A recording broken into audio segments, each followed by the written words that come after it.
No, not the dismissal of Henry Bolton as UKIP leader, but an actual seismic event that rattled windows across Wales and the west of England. Many dubbed it underwhelming. Certainly not an accusation that could be levelled at the toppling of the UKIP leader yesterday, with the lurid accusations about lawsuits and love affairs taking over the reins of the party. As interim leader is Gerard Batten, who joins me now from East London. Mr Batten, very good morning to you.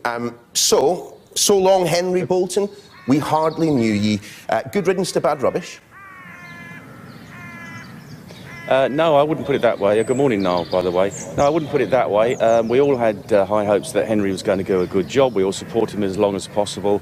Unfortunately, his position became untenable, and it would have been much better if he'd have accepted that at the end of January and gone, but he didn't. But we are now pleased that the party's reached this decision, and we wish Henry well in whatever he chooses to do next in his life, and good luck to him. And so, as so often appears to be the case these days, the question is who will lead the party next? I mean, Mr Bolton hasn't ruled out standing. I mean, do you think that's a good idea? Will you be standing? Well, I don't think it would be a good idea, because I don't think he's going to get very far. He got 29% last time of the vote, and I don't think he'd get anywhere near that next time. He may well be free to do that under the rules, and if he wants to waste his money and be a contender, then that's up to him if he wants to give it another go. But I think he would be much better advised to draw a line under this and get on with enjoying the rest of his life doing something else. What about you then? I've been given the job as interim leader. My job is to try and stabilise things now and get it back on track and do the very urgent things that need to be done. I haven't made a decision about whether I go for it full time or not. I'm going to wait and see how things go on. I've never had any I don't have any ambitions to be leader. I could have run on the previous occasions, but much preferred to support other people. So I will wait and see how things go. I've only stepped up to do this in order to help the party which I believe in and the cause which I believe in, and I'm going to see how things go over the next few weeks and months. Yeah, but here's the thing. I mean, you're the 7th leader of UKIP in 18 months since the vote to leave the European Union. I mean, isn't the truth of the matter that UKIP is now an irrelevance, a joke, and not a particularly funny one at that? Well, UKIP has achieved something marvellous in the last 25 years. There was no opposition to the European Union. In that space of time, we've managed to secure the referendum, and we managed to win the referendum and get the result. And Brexit isn't delivered yet, and our political establishment are doing everything they can to actually not deliver it, or in their view, the very best that they can come up with is a withdrawal agreement where we leave in name but not in reality. And UKIP still has a very big role to play in making sure that we hold the government to account and talk about Brexit, and I want to get immediately back on that. That's our #1 priority, so that we actually get what we voted for and we don't allow it to be betrayed. And there are lots of other issues where UKIP can stand up for policies that represent ordinary people, and that's the kind of course that I want to lay out for us in the coming months.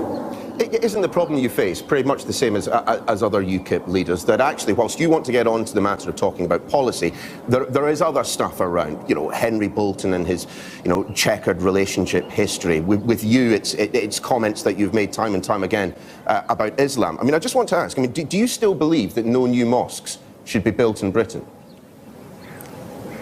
I'm sorry, I didn't catch that last bit. The sound isn't very good. Can you just repeat that? Sorry, yeah. Do you still believe that no new mosques should be built in this country? Well, it's interesting, isn't it, that Islam doesn't allow a Christian church or a Sikh temple or a Buddhist temple to be built in its heartland because it's forbidden in the Quran. And yet we are supposed to be fully this isn't exactly the heartland of Christianity, of building things here. So what I would say, I mean, that might be my personal opinion. Policy-wise, what I would certainly want UKIP to do is to adopt a policy that says that no foreign money should be allowed to fund extremist mosques and imams, which is what we've allowed Saudi Arabia and Pakistan to do over decades, and why we have such a problem with literalist and radical and extremist Islam in our countries now, is because it's actually financially supported and exported to us by those types of countries. They've exported their ideology to us, and we have to think that we're powerless to do anything about it. Well, I don't think we are, and I think we should do something about it. OK, so you do still believe that no new mosques should be built in Britain. Do you still believe that all Muslims should sign a Charter of Understanding, a code of conduct which demands that they renounce violence and certain passages from the Quran? Well, this is very interesting. Thank you for asking me about it, and I thought you might do that, and I've got the little offending piece of paper here. Some years ago, I commissioned a document from a former Sharia lawyer who rejected Islam to actually lay out all of the texts in the Quran which allow people to justify violence and extremism. And what we did at the end of that document, which was my idea, I didn't write the document, this was my idea, was a little affirmation in which we asked people to actually reject those texts, those violent texts, those extremist texts. And let me tell you 5 little points we asked them to accept: the equality of all human beings before the law, equal rights for women in principle and practice, the rejection of coercion and intimidation and violence in the name of religion, religious freedom from persecution, and tolerance of other religions and their beliefs, and rejection of religious teachings that discriminate against others on the basis of their religious beliefs. Now, they are things which are inimitable to a literalist radical interpretation of Islamic text, and I don't think it's unreasonable to think that people who come and live in our country should reject these dark age ideologies which many of them bring with them. And we can see the problems that are existing in countries like France, Sweden, Italy and the UK precisely because Western governments haven't addressed these problems. Okay, so you do still think the Muslims should sign this Charter of Understanding? I mean, on that point, well, I mean, there's some fairly heinous stuff in the Old Testament. I mean, it's been a while since I've been at Sunday school, and of course the programme means that I can't go anymore. But, you know, Leviticus is full of things that, frankly, would lead to Christians being forced to sign a Charter of Understanding by your logic. Well, what we did is we invited people to reject those texts and to accept those principles, which I think any reasonable person in a Western liberal democracy would accept. You know, equality of people, etc. They're the ones with the ideology. They're the ones with the problem because it's their extremist ideology. Kill infidels wherever you find them, make war on infidels, strike terror into the hearts of infidels. That's their ideology. So they're the ones that have to address it and start actually understanding the problems that have been brought into our country. It isn't us who created the problems. We've allowed it to happen, but it is an ideological problem, and the only people that can address that are the people that are supposed to support and follow that ideology, and I hope that more and more of them will reject it and integrate into Western liberal democracy, where we have things like tolerance and acceptance.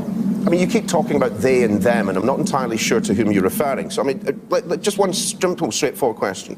Do you still believe that the 3 million British Muslims are adherents of a religion that, quotes, is a death cult born and steeped in 1400 years of violence and bloodshed that propagates itself by intimidation, violence and conquest? I mean, you wrote that on your blog after the Westminster attack. It's still there this morning. Do you believe that 3 million British Muslims are adherents of a death cult? I believe what I wrote there about Islam is factually and historically true, and anybody that cares to look at the history of Islam over the last 1400 years will see that that is true. It was propagated by invasion, by violence and intimidation, and if you look at every continent in the world where you have the Islamic beliefs, then you have violence. And if it glorifies death, they believe in propagating their religion by killing other people and martyring themselves and going and getting their 72 virgins. Not all of them. That's not saying that all of them do believe that or do that. I'm saying that a significant minority believe that, and they are the problem. But the trouble is they are justified in those beliefs by a literalist interpretation of their own so-called holy texts. And I mean, I don't think it helps anybody. You didn't use the phrase significant minority on your blog. You just said, you know, Islam is a death cult. I mean, here's the thing. David Cameron once described your party as a bunch of fruitcakes, loonies and closet racists. He was being generous, wasn't he? Well, he's free to say that because we live in a free country. Nobody wants to go and blow him up or cut his head off because he said nasty things about other people. It's a free country. We have the right of opinion. And I'm expressing my opinion.